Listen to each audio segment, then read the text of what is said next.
Nir, welcome to Mexico. Thank you very much. Now to very important things, the Jewish book fair. What do you think about a Jewish book fair? Well, I think it's an interesting concept. It depends in the content of the book fair, and in the people that are coming, and the events, and the panels, and the intellectual themes that are going into the festival. So I cannot judge it now. I can tell you in the end. Tell me something. Is there something called a Jewish book? What do you think No, it's a... I don't think they're a Jewish book, but I think there are some Jewish themes that you can see in books from Jewish writers all around the world. So I think that also the state of Israel is interesting for Jewish people all around the world. And I think that the state of Israel is a cause of intellectual debate, also literature, and non-fiction, philosophy, which is very interesting. You think now there is more about Jewish thing? You wrote about Holocaust in your first book. You touched that. You talk about some Jews in the second book, in the Shadows of the War. It has something to do with the Jews. Your third book, you told me, it's something about Israel and Palestine and something. You think it's interesting for the world to talk about Israel and the Jews? Well, I think literature is interesting if it's interesting. And like someone from Kenya write about Kenya, and someone from France write about France.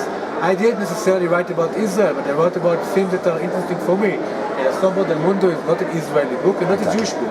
It's basically a book about what does it mean to live under capitalism in our day and age. So I think that every book, the question is it interesting as a novel?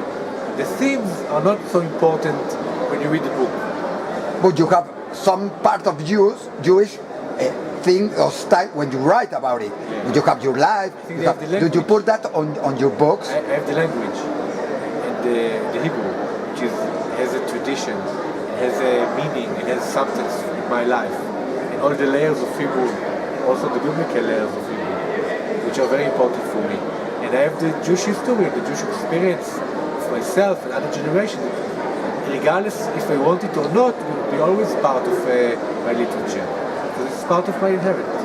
Now we have many Israeli writers that are becoming very famous around the world. Why do you think that this is happening? Because it's becoming Jew, Amos Oz, Ebe Yehuda, David Grossman. Why they are so? They were always famous, Amos Oz and Grossman. I think that it's a combination. First of all, it's not so many.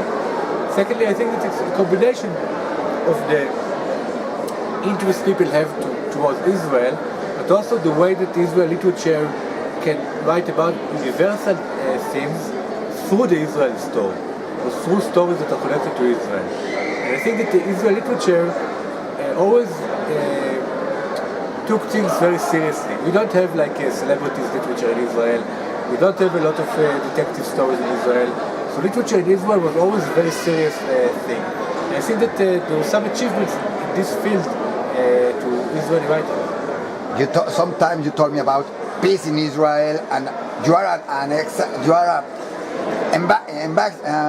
ambassador for around the world from Israel. What do you think about that? From years ago we spoke about it. What do you think now about Israel, about the world? What is your opinion on how is Israel now in the world? I would say that the situation didn't change. Everything I told you the last time was still true. I think Israel faces the same challenges as it faces 2 years ago and 15 years ago. And the question is that if Israel can manage to try to solve its deeper problems. When you are writing, and you think about writing something about Israel, about Jews, you think, no, maybe I won't write this because it can be something bad for Jewish people, or you write it and you are not thinking about what can people think about Judaism, about Israel in this literature. I don't give a fuck.